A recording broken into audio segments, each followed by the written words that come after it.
نحمده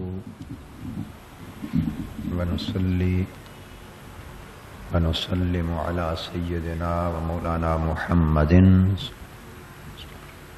رسوله النبي الأمين المكين الحنين الكريم الرؤوف الرحيم.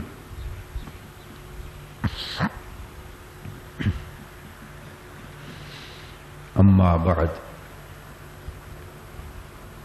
فأعوذ بالله من الشيطان الرجيم. بسم الله الرحمن الرحيم.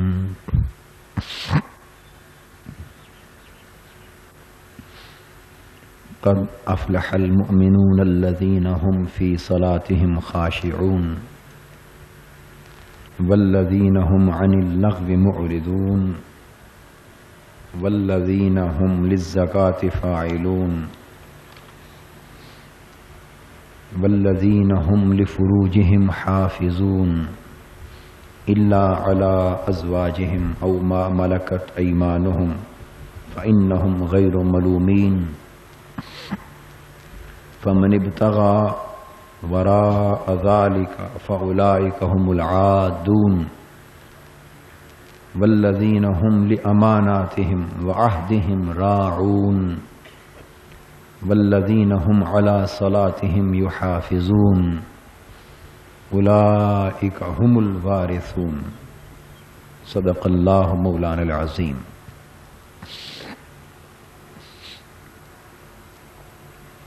محترم مشائخ و علماء کرام، معزز خواتین و حضرات اور عزیزان گرامی قدر،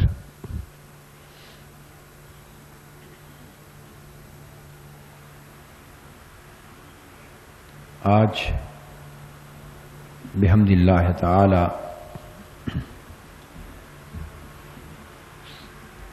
جمعۃ المبارک کے اس اجتماع سعید میں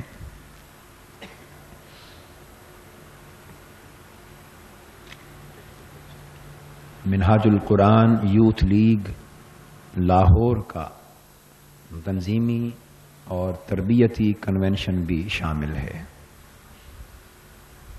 آج کی اس نشست میں میں نے سورہ مومنون کی پہلی 10 آیتیں تلاوت کی ہیں۔ یہ ایک تربیتی نشست، یعنی منہاج القرآن کا پیغام تربیت ہے۔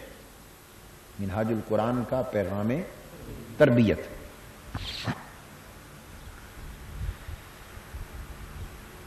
مکی سورت ہے سورہ مومنون۔ میں نے آپ کو یہ بات کئی بار سمجھائی کہ حضور نبی اکرم صلی اللہ تعالی علیہ وآلہ وسلم کی حیات طیبہ میں اور آپ کی سیرت مقدسہ میں مکی دور کی اہمیت دعوت و تربیت کے حوالے سے زیادہ ہے، اور مدنی دور کی اہمیت تحریک اور انقلاب کے حوالے سے زیادہ ہے۔ مدنی دور میں بھی دعوت دین کا،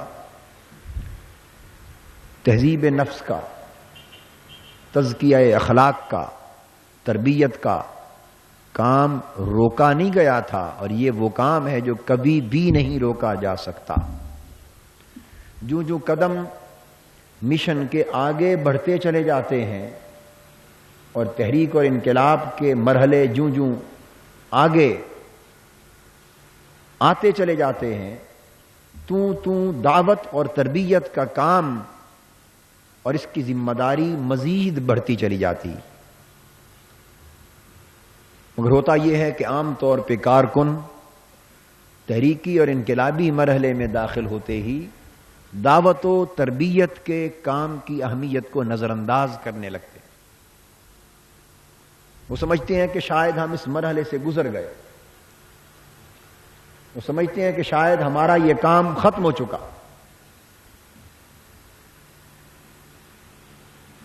اور اگر یہ سمجھ لیا جائے کہ دعوت کا کام ختم ہو چکا، تربیت کا کام ختم ہو چکا، تنظیمی ذمہ داریاں ختم ہو چکی، اگر یہ تصور کر لیا جائے تو اس کا براہ راست اثر تحریک اور انقلاب کے کام پر ہوتا ہے. تحریک کی جد و جہد براہ راست متاثر ہوتی، انقلابی جد و جہد براہ راست متاثر ہوتی. اس لیے صحابہ کرام کا معمول عمر بھر یہ رہا اور تا دم وصال یہ رہا کہ ان کے دن ہمیشہ گھوڑوں کی پیٹھ پر بسر ہوتے رہے اور ان کی راتیں ہمیشہ مسلوں کی پیٹھ پر بسر ہوتی رہیں. ہمارے مشن کا ترہ امتیاز یہ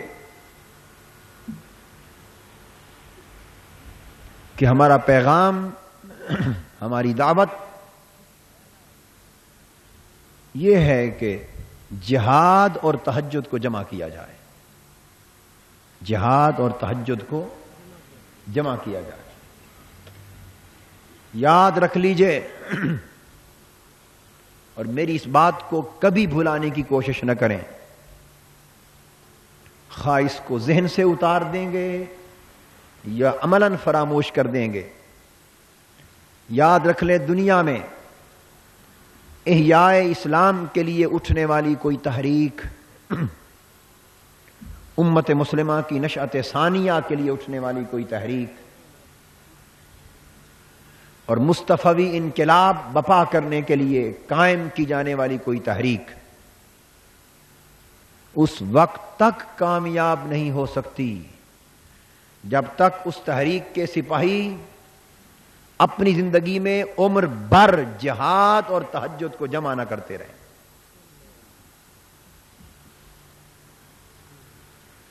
جہاد اور تہجد کو جمع کرنا، دن باطل اور طاغوتی طاقتوں سے ٹکر لینے میں بسر ہو جانا، دن اللہ کے دین کی سربلندی کا جھنڈا اٹھا کر شرق سے غرب تک کفر و طاغوت سے غیر مصالحانہ جنگ کرنے میں بسر ہو جانا، دن اس حال میں بسر ہونا کہ دیکھنے والا اس تحریک کے سپاہیوں کی سیرت کو فولاد سے بھی مضبوط تر دیکھے، پہاڑوں سے بھی سخت تر دیکھے، دن اس حال میں دکھائی دے اور اسی شخص پر جب رات کی تاریکی چھا جائے تو اسے مسلح پر گرا ہوا دیکھے تو وہ روئی سے بھی کمزور نظر آئے، وہ روئی سے بھی نرم نظر آئے. باطل کے سامنے ہو تو اس کی گردن جھکنے کا نام نہ لے اور مسلح پر اللہ کے حضور ہو تو گردن اٹھنے کا نام نہ لے.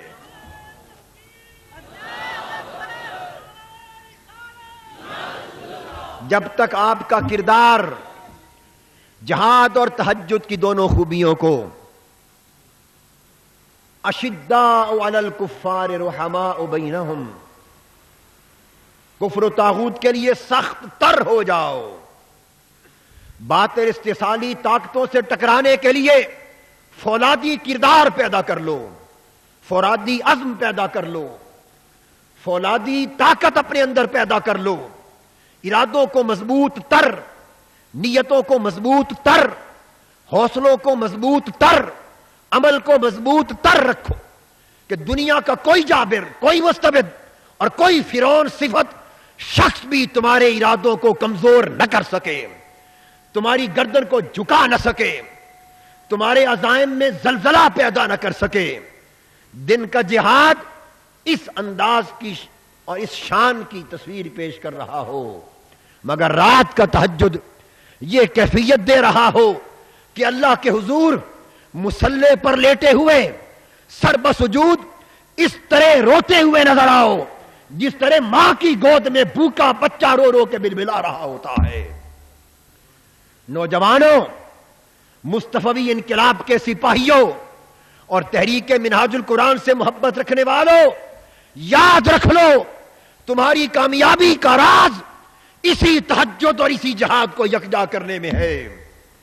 اپنے دنوں کو جہاد کا رنگ دے دو اور اپنی راتوں کو تہجد کا رنگ دے دو.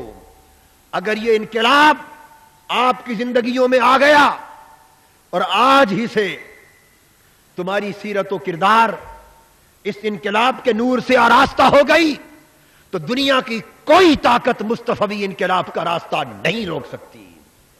مگر انقلاب کا یہ رنگ اگر تمہاری سیرتوں میں نہ آیا تو لاکھ کنونشن کیا کرو, لاکھ تقریریں کیا کرو, لاکھ دورے کیا کرو, لاکھ لٹریچر چھاپا کرو, لاکھ محنتیں کیا کرو, یہ سب کچھ ہوا منصورہ ہو جائے گا, گرد کی طرح بکھر جائے گا. پانی کے اوپر اٹھنے والے حباب کی طرح اٹھنے والے وہ جو اٹھتے ہیں چھوٹے چھوٹے بلبلوں کی طرح ختم ہو جائے گا. چاہتے ہو کہ تمہارے انقلاب کا نقش دنیا پر ثبت ہو جائے, چاہتے ہو کہ باطل طاقتیں خس و خاشاک کی طرح تمہارے سامنے سے بہ جائیں, چاہتے ہو کہ حق کا جھنڈا, اسلام کا جھنڈا, اللہ کے دین کا جھنڈا سر بلند ہو جائے, تو اس کا راز سن لو, اس کا راز سمجھ لو, اس کا راز دل میں اتار لو کہ دن کے لیے مجاہد بن جاؤ, راتوں کے لیے متہجد بن جاؤ.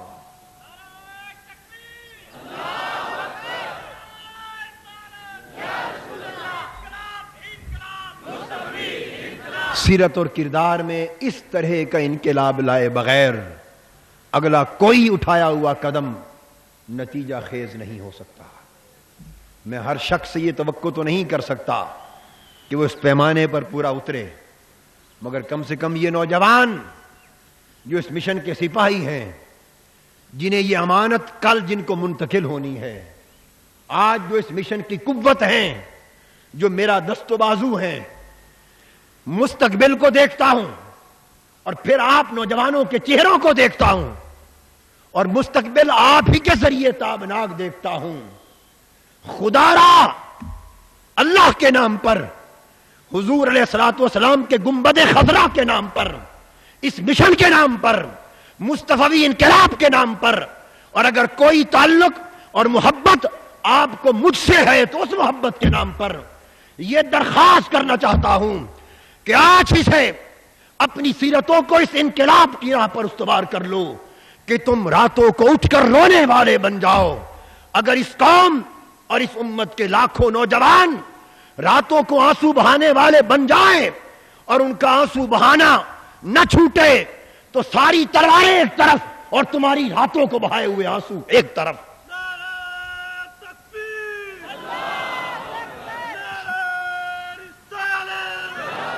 دشمن کی گولیاں ایک طرف,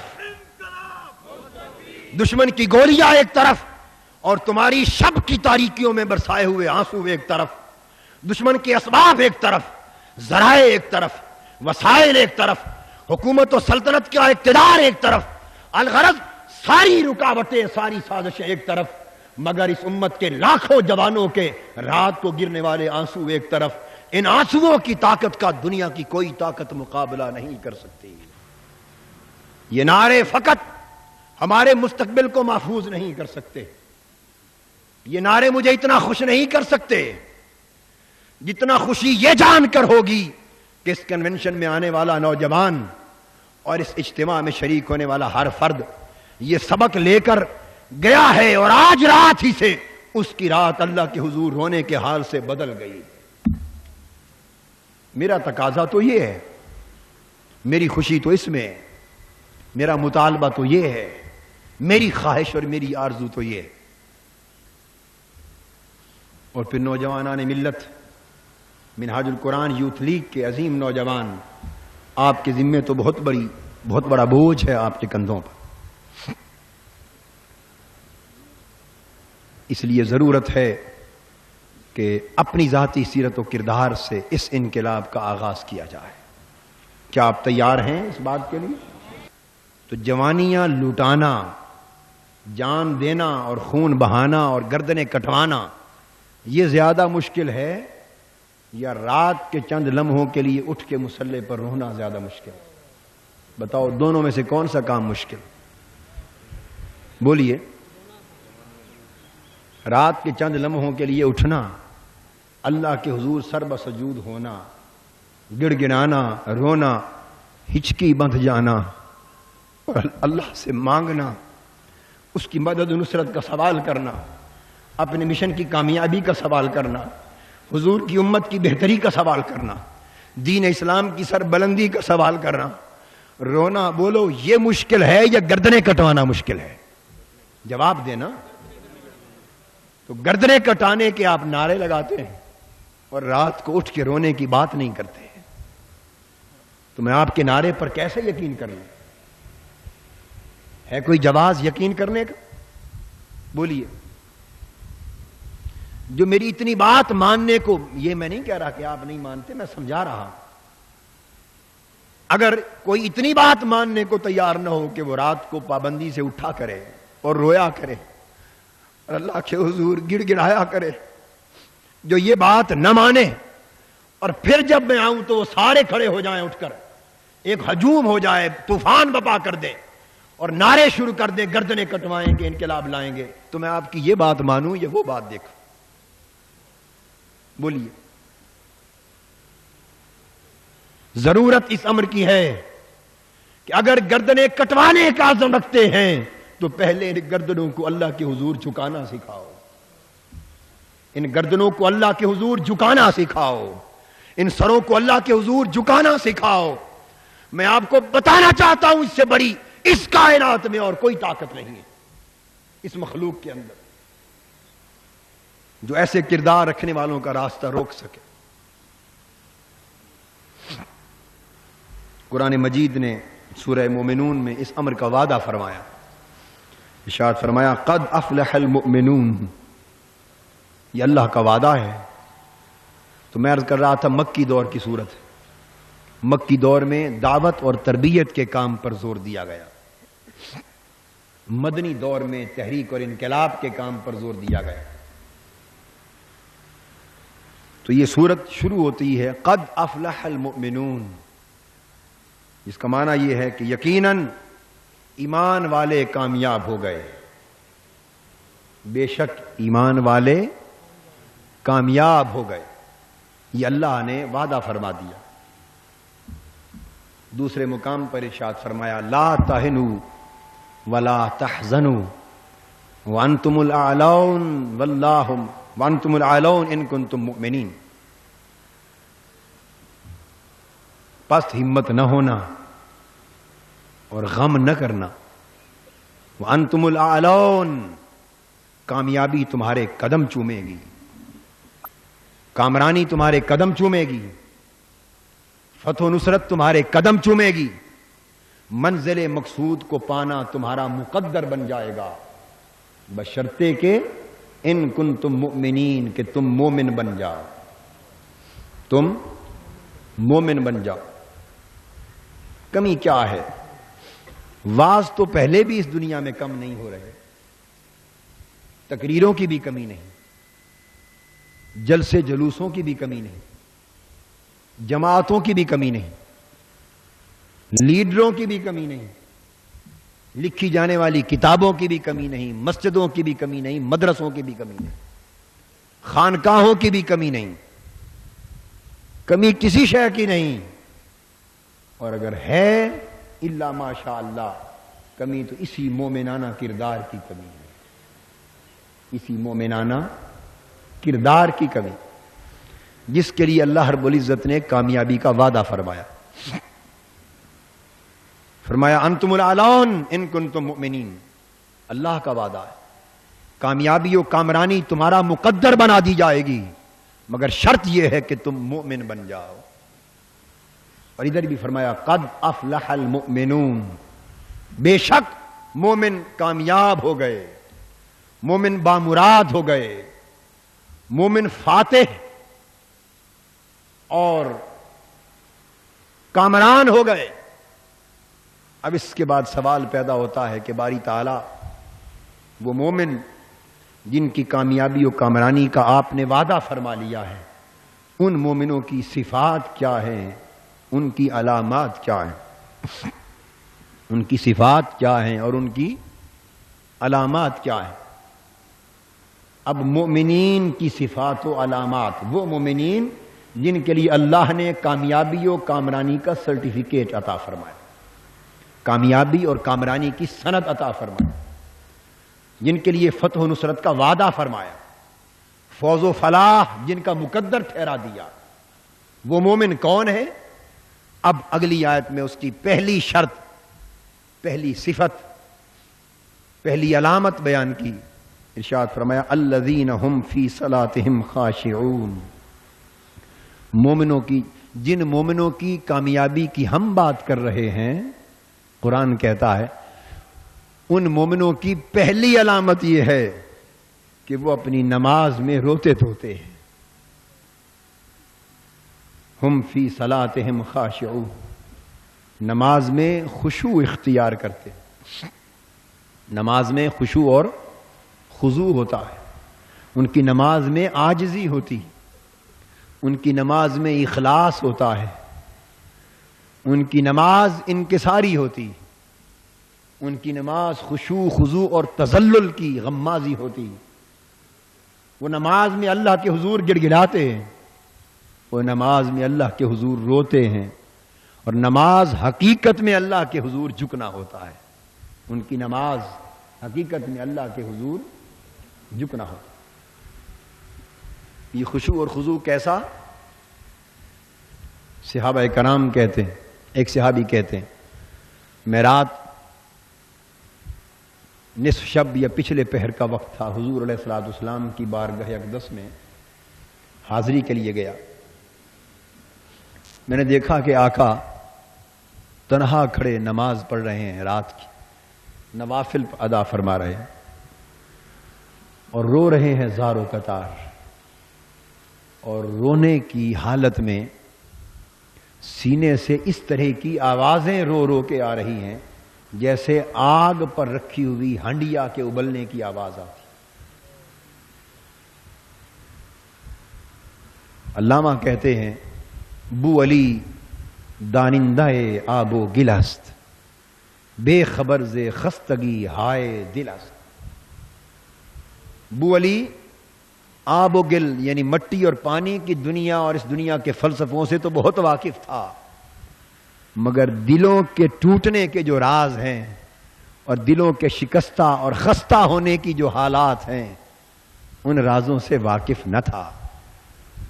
ایمان فلسفوں سے نہیں آتے، ایمان فکری موشگافیوں سے نہیں آتے، ایمان علم اور فن کی پختگیوں سے نہیں آتے، ایمان تو رو رو کر دلوں کو خستہ کرنے سے آتے، ایمان تو عاجزی کے ساتھ دل کو توڑ لینے سے آتے۔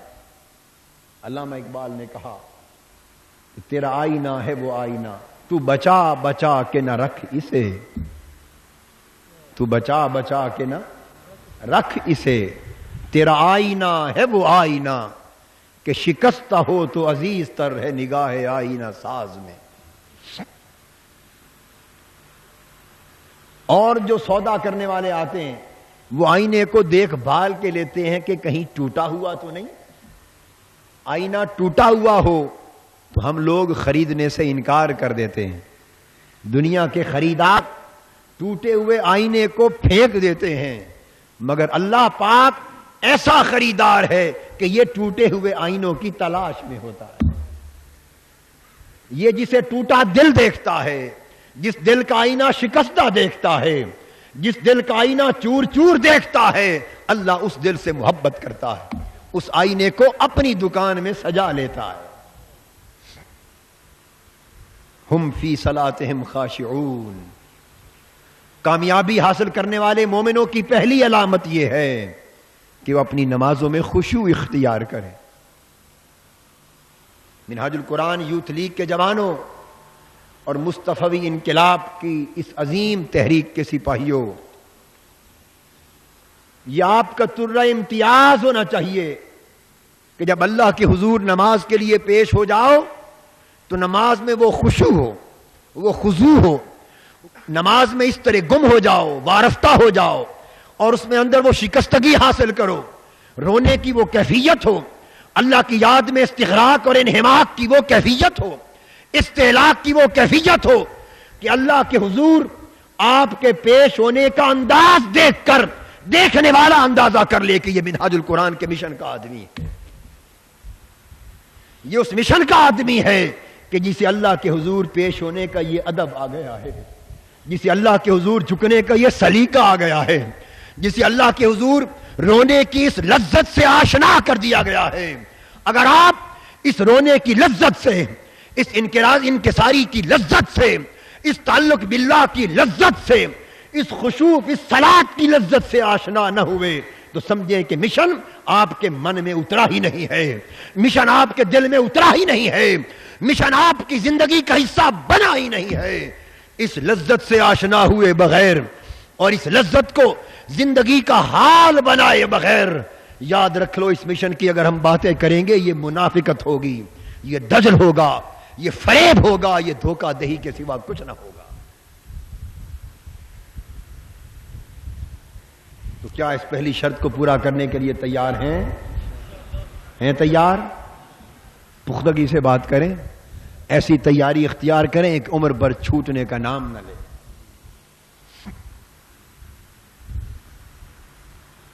نماز کی خشوع،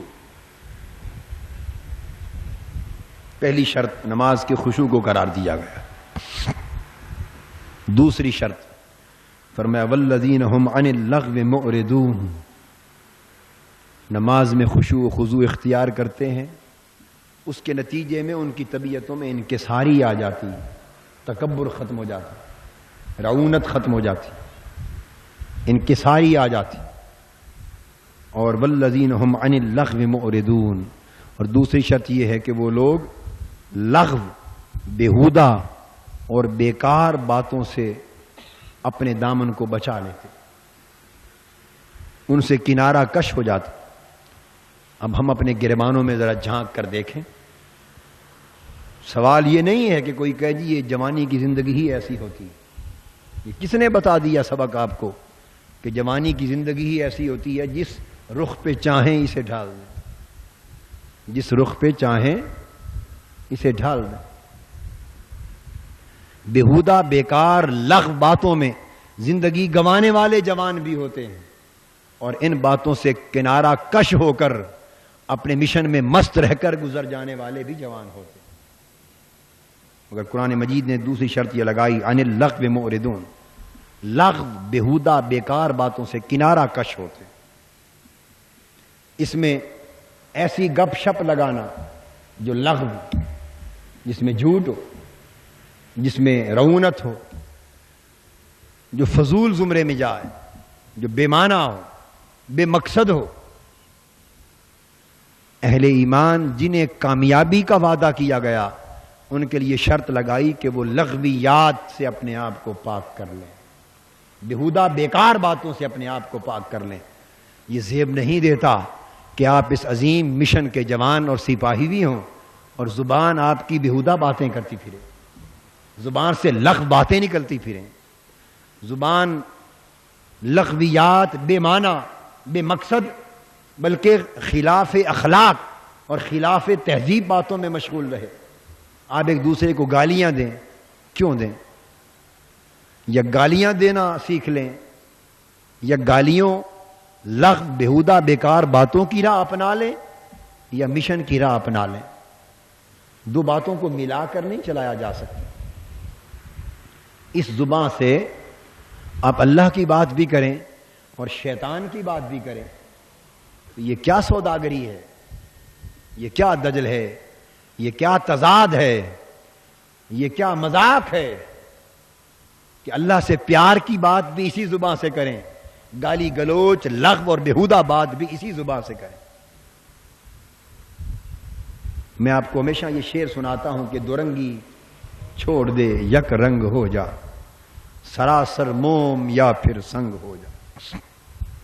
یا بیہودہ گو بن جاؤ، لغو گو بن جاؤ، یا حق گو بن جاؤ، مگر ایک بات کو اپنا۔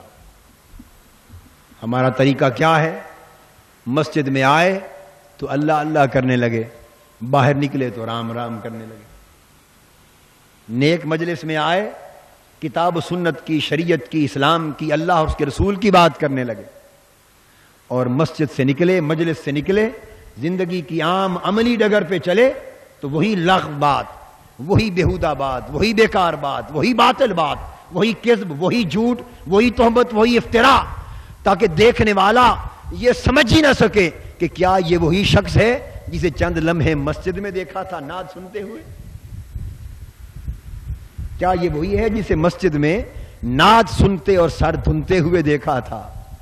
یہ وہی ہے جو یہاں اس طرح کی بیہودہ اور لغو باتیں کر رہا ہے؟ تو وہ سوچے گا کہ کیا اس کا یہ کردار حقیقت ہے یا وہ مسجد والا کردار حقیقت ہے؟ صاف ظاہر ہے یا یہ دھوکہ ہے یا وہ دھوکہ ہے۔ فقط یہ چاہتا ہوں کہ دھوکے کی زندگی ختم کر ڈالو، یا اس زندگی کو اپنا لو یا اس زندگی کو اپنا لو، تاکہ دوغلا پن سیرت و کردار سے ختم ہو جائے۔ کامیابیاں جو نہیں ملتی اس کا سبب یہ ہوتا ہے کہ ہم کردار میں دوغلا پن لے کر چلتے ہیں۔ تو میں نے بطور خاص دوسری چیز یہ بیان کی کہ زبان کو لغو باتوں سے پاک رکھا جائے، اپنی مجلس بیہودہ چیزوں سے پاک رکھی جائے، اپنا عمل بیکار چیزوں سے پاک رکھا جائے۔ جن لوگوں کے پیش نظر ایک مقصد ہوتا ہے انہیں مقصد کے علاوہ کچھ اور بات سوچنے کی فرصت ہی نہیں ملتی۔ لغو باتوں کی فرصت کسے ملتی؟ اسی کو ملتی ہے جو مقصد بھول جاتا ہے۔ جو مقصد بھول جاتا ہے اسی کو فرصت ملتی۔ بیہودہ بیکار باتیں، بیہودہ بیکار معاملات وہی شخص کرتا ہے جس کے من میں مقصد اترا نہیں ہوتا، جو مقصد میں فنا نہیں ہوا ہوتا، اور جو مقصد میں فنا ہو جائے اسے ہوش ہی باقی کوئی نہیں رہتی۔ لغو بیہودہ بات زندگی میں کیا کرے؟ تو چاہتا ہوں کہ مقصد آپ کے من میں یوں اتر جائے کہ تو آپ کا جینا مرنا، اٹھنا بیٹھنا، چلنا پھرنا، سونا جاگنا، دوستی دشمنی، زندگی کا ہر رنگ مقصد کے رنگ میں رنگا جائے۔ زندگی کا ہر ڈھنگ مقصد کے ڈھنگ سے سلیقہ سیکھے، وہ مقصد کا ڈھنگ بن جائے۔ تیسری چیز فرمائی والذین هم للزکاۃ فاعلون، تیسری شرط، اور یہ وہ لوگ ہیں جو زکوٰۃ دیا کرتے ہیں۔ عام ترجمہ تو اس آیت کریمہ کا یہ ہے، جو پابندی سے زکوٰۃ دیتے ہیں، مگر اس آیت کریمہ میں جو الفاظ اور ان کی ترکیب ہے وہ ایک اور مفہوم کا اشارہ کرتی، اور وہ اس سے وسیع تر مفہوم کا اشارہ کرتی۔ فرمایا والذین هم للزکاۃ فاعلون، جس کا معنی یہ زکوٰۃ عربی زبان میں پاکیزہ کرنے کو بھی کہتے ہیں۔ کسے کہتے ہیں؟ پاک کرنے کو۔ اور زکوٰۃ کو زکوٰۃ بھی اس لیے کہتے ہیں کہ اس پیسے کے اللہ کی راہ میں خرچ کرنے سے بقیہ مال پاک ہو جاتا ہے۔ زکوٰۃ اس لیے کہتے ہیں کہ جب اللہ کی راہ میں پیسہ خرچ کیا جاتا ہے تو بقیہ مال پاک ہو جاتا ہے، اور جب پیسہ اللہ کی راہ میں خرچ نہ کیا جائے تو سارا مال پلید اور نجس ہو جاتا ہے۔ تو گویا وہ مال خرچ کرنا بقیہ مال کو پاک کرنے کے لیے، اس لیے زکوٰۃ کہلاتی ہے۔ تو زکوٰۃ کا ایک وسیع مفہوم ہے۔ تو نفس پاک کرنا، دل کا پاک کرنا، سیرت و کردار کا پاک کرنا، جسم اور روح کا پاک کرنا، سوچ کا پاک کرنا، ہر شے کا پاک کرنا زکوٰۃ کے معنی میں داخل ہے۔ تو اس کا وسیع تر مفہوم یہ ہے ہم للزکاۃ فاعلون۔ تیسری شرط یہ ہے کہ وہ لوگ ہر وقت، فاعلون کا معنی یہ ہے کہ اس کوشش میں لگے رہتے ہیں، اس کام میں لگے رہتے ہیں کہ ان کی سوچ پاک ہو جائے، ان کی نیت پاک ہو جائے، ان کا عمل پاک ہو جائے، ان کا جسم پاک ہو جائے، ان کا مال پاک ہو جائے، ان کی روح پاک ہو جائے، ان کا دل پاک ہو جائے، ان کا من پاک ہو جائے، ان کا تن پاک ہو جائے۔ تو اپنے روح اور جسم، اپنی نیت، اپنے عمل اور قلب اور باطن کو پاک کرنے کی فکر میں اور پاک کرنے کی کوشش میں صبح و شام لگے رہتے ہیں۔ یہ معنی ہے ہم للزکاۃ فاعلون کا، کہ انہیں ہر وقت ایک ہی دھن ہوتی۔ آپ جب کہیں جاتے ہیں صبح و شام، گرمیوں کا موسم ہوتا ہے، پسینے سے بدبو آتی، تو فکر ہوتی ہے کہ نہیں نہائیں؟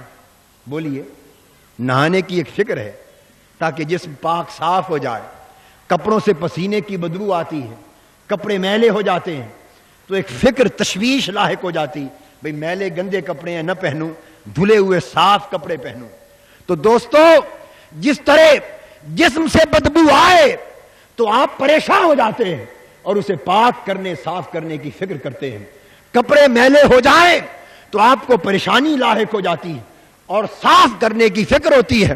آؤ کبھی یہ بھی سوچا ہوتا جسم اور کپڑوں کو پاک صاف کرنے کی فکر کرنے والوں، کبھی یہ بھی فکر کیا ہوتا کہ روحیں بھی میلی ہوتی ہیں، اسے بھی ذکر الہی سے پاک کر لیا کریں، دل بھی میلے ہوتے ہیں، اسے بھی اللہ کے پیار اور محبت کے پانی سے دھو دیا کریں، حضور کے عشق کے پانی سے قلب و باطن کو دھو دیا کریں۔ جس طرح تمہارے جسم اور کپڑے پاک کرنا تمہاری طبیعت کا تقاضا ہے، اس طرح روحوں کو پاک کرنا، دلوں کو پاک کرنا، نیتوں کو پاک کرنا، قلب اور باطن کو پاک کرنا، یہ ایمان کا تقاضا ہے۔ جو صبح و شام اپنے من اور دل کو پاک کرنے میں لگے رہتے ہیں وہی مومن ہے۔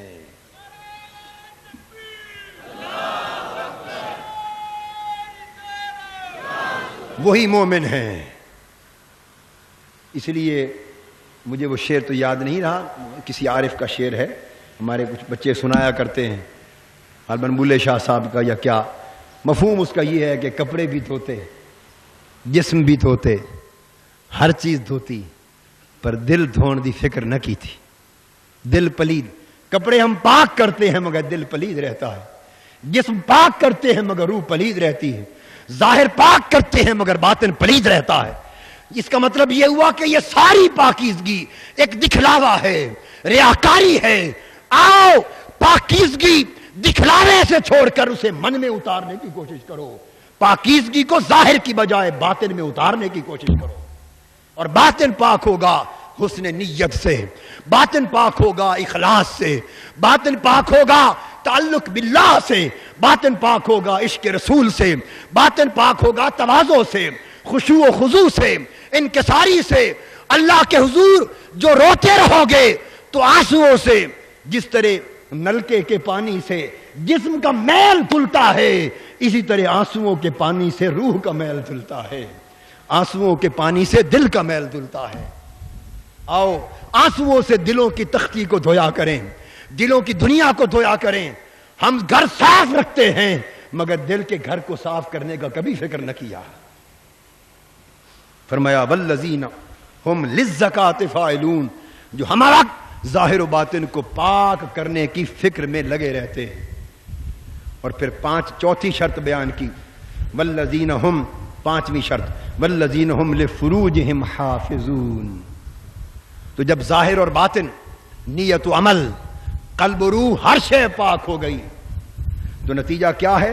وہ اپنی شرم گاہوں کی حفاظت کرتے ہیں، نفسانی خواہشات سے اپنے آپ کو بچاتے ہیں، بہکاوے سے بچاتے ہیں، نفس پرستی سے بچاتے ہیں، بدکاری سے بچاتے ہیں، نگاہ کو زنا سے بچاتے ہیں، دل کو زنا سے بچاتے ہیں، سوچ اور دماغ کو زنا سے بچاتے ہیں، جسم کو زنا سے بچاتے ہیں۔ بدکاری فقط ایک عمل ہی کا نام نہیں، بدکاری ایک سوچ بھی ہے۔ اگر بری طرف ذہن گیا اور ذہن نے لذت لی، سمجھو ذہن بدکار ہو گیا۔ ناول پڑھتے ہو، گندے افسانے پڑھتے ہو، رومانی چیزیں پڑھتے ہو، کس لیے؟ آج ہماری قوم کے کئی جوانوں کے تکیوں اور سرہانوں کے نیچے رومانی ناول، رومانی افسانے نظر آتے ہیں۔ اگر میں ان سے پوچھوں کہ کیوں، سوائے ذہن کے زنا کے اور کیا مجھے سر آتا ہے؟ سوائے ذہنی بدکاری کے اور کیا مجھے سر آتا ہے؟ ذہنی تعیش کی سوا اور کیا مجھے سر آتا ہے؟ کاش وہ دن، وہ راتیں، وہ وقت آ جائے جب جوانوں کے سرہانوں کے نیچے یہ رومانی ناول رکھے جانے کی بجائے عشق الہی کے واقعات کی کتابیں رکھی ہوئی نظر آئیں، تڑپنے رونے دھونے کے احوال کے واقعات اور اولیاء کی حکایات کے تذکرے رکھے ہوئے نظر آئیں، بجائے ان ناولوں کو پڑھنے کے یہ پڑھا کرو کہ فلاں اولیاء اللہ میں سے جو تھے ان کی رات کس طرح گزرتی تھی، وہ کس طرح دن بسر کرتے، ان کا رونا کس طرح تھا، اللہ کی خشیت کیسے تھی، اللہ کی محبت کیسے تھی، تقوی کیسا تھا، زہد کیسا تھا، ورع کیسا تھا، دین کی خدمت کیسی تھی، جہاد کیسا تھا، تہجد کیسا تھا۔ یہ بھی کہانیاں ہیں مگر وہ جھوٹ ہیں یہ سچ ہے. ہائے ہائے وہ لغو ہے یہ حقیقت ہے. آؤ ان تذکروں سے اپنے قلب و باطن اور زندگی کو استوار کر لو.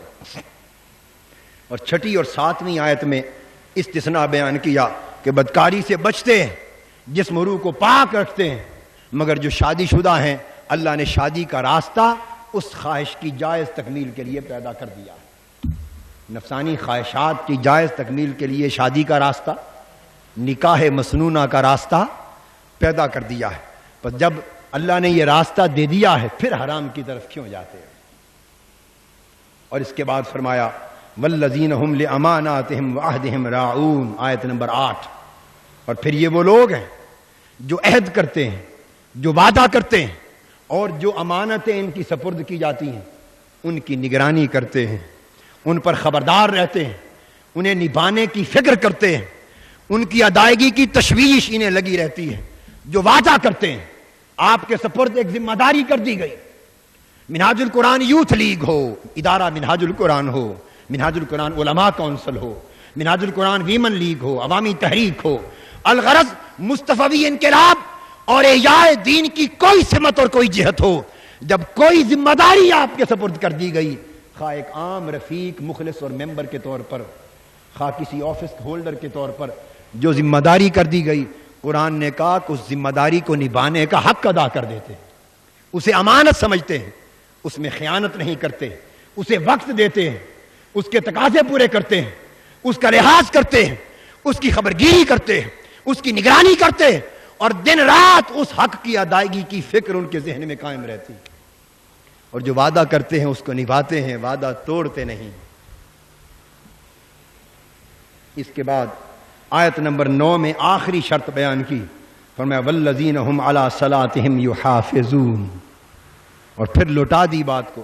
شروع بھی نماز میں خشوع سے بات کی تھی، ختم بھی یہاں آ کے کی کہ پھر یہ وہ لوگ ہیں جو اپنی نمازوں پر محافظت کرتے ہیں، اپنی نمازوں پر محافظت کرتے ہیں. اور محافظت کا معنی میں آپ کو سورہ بقرہ کی ابتدائی آیات کے حوالے سے سمجھا چکا ہوں کہ نماز ذکر الہی ہے، نماز یاد الہی ہے.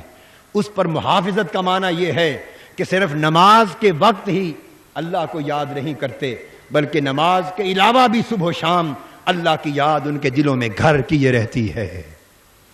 وہ جوان قیامت کے دن اس جوان پر اللہ کی رحمت کا سایہ ہوگا. وہ دن جس دن کسی کو کوئی سایہ نصیب نہ ہوگا، اس دن اس جوان پر اللہ کا سایہ ہوگا. کون سا جوان کہ جو مسجد سے نماز پڑھ کر باہر نکل جاتا ہے، مسجد کے باہر ہوتا ہے مگر اس کا دل مسجد میں لٹکا رہتا ہے، یاد الہی میں لٹکا رہتا ہے، دل یاد الہی میں گم رہتا ہے. نماز کی محافظت میں نماز قضا نہیں کرتے، نماز کی ادائیگی میں پابندی کرتے ہیں، نماز میں اقامت نماز میں پختہ رہتے ہیں. سر کٹ جائے کچھ ہو جائے مگر نماز نہیں چھوڑتے. نیند جائے، آرام جائے، سکون جائے، چین جائے، کھانا پینا جائے، سب کچھ چلا جائے مگر ان کی نماز نہیں جاتی. نماز پر قائم رہتے ہیں. اور ثانیاً یہ کہ نماز ان کو ایسا ذکر الہی دیتی ہے کہ پھر 24 گھنٹے جب تک جاگتے ہیں دل یاد الہی میں غرق رہتا ہے. یہ ہے نماز کی حفاظت کرنا. اور اس پر فرمایا وہ لوگ جو ایمان کے ان تقاضوں کو پورا کرتے ہیں وہی مومن ہیں. اور فرمایا کہ اے مومنو اگر ان شرطوں کو پورا کر لو تو کیا ہوگا؟ فرمایا اولئک هم الوارثون، انہیں وارث بنا دیا جائے گا، انہیں وارث بنا دیا جائے گا. کس کا؟ انبیاء کا وارث بنا دیا جائے گا. انبیاء کی میراث تمہیں عطا کر دی جائے گی، قرب الہی کی میراث تمہیں عطا کر دی جائے گی، فضل الہی کی میراث تمہیں عطا کر دی جائے گی. اللہ کی رحمت اور فضل و کرم، اس کی مدد و نصرت، اللہ کا قرب، اس کے وصال اور اس کی معرفت کی وراثت تمہیں عطا کر دی جائے گی. اور تمہیں دنیا میں کامیابی و کامرانی کی میراث عطا کر دی جائے گی. تم زمین کے وارث ہوگے، سلطنت تمہاری ہوگی، کامیابی تمہاری ہوگی، تم منزل تک پہنچو گے. ہر رکاوٹ ڈالنے والا ذلیل و رسوا ہو کر، پشیماں ہو کر راستے میں گرتا چلا جائے گا، مگر ان شرطوں کو پورا کرنے والا مومن گزرتا گزرتا منزل مقصود تک پہنچ کر جھنڈا گاڑ دے گا۔ ہم الوارثون۔ دوستو، یہ ذاتی سیرت اور کردار کی اصلاح کا ایک 10 نکاتی ضابطہ ہے، 10 نکاتی ضابطہ ہے جو سورہ مومنون میں اللہ پاک نے عطا کیا۔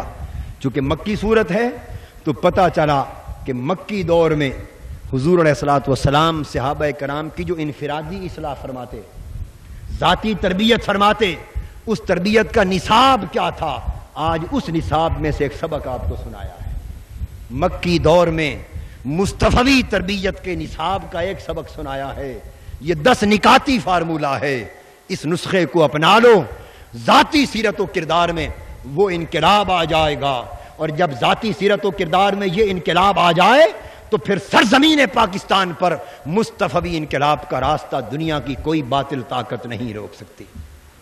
میں اختتام پر اس کنونشن کے منتظمین اور مندوبین کو پھر مبارکباد پیش کرتا ہوں، اور جملہ شرکاء کو یہ تلقین کرتا ہوں کہ ہم جائیں گریبانوں میں جھانک کر اور رات کی خلوتوں میں بیٹھ کر سوچیں کہ اس نسخے پر ہم کہاں تک عمل کر رہے ہیں، اور عزم کریں کہ اس نسخے کو ایسا اپنایا جائے کہ اسے زندگی میں پھر کبھی ترک کرنے کی نوبت نہ آئے۔ اللہ جل مجدہ ہمارے حال تو شاہ خوبا تو جانے جانا، تو شاہ خوبا تو جانے جانا، تو شاہ خوبا تو جانے جانا، ہے چہرہ الکتاب تیرا، نہ بن سکی ہے نہ بن سکے گا، نہ بن سکی ہے نہ بن سکے گا، نہ بن سکی ہے نہ بن سکے گا، مثال تیری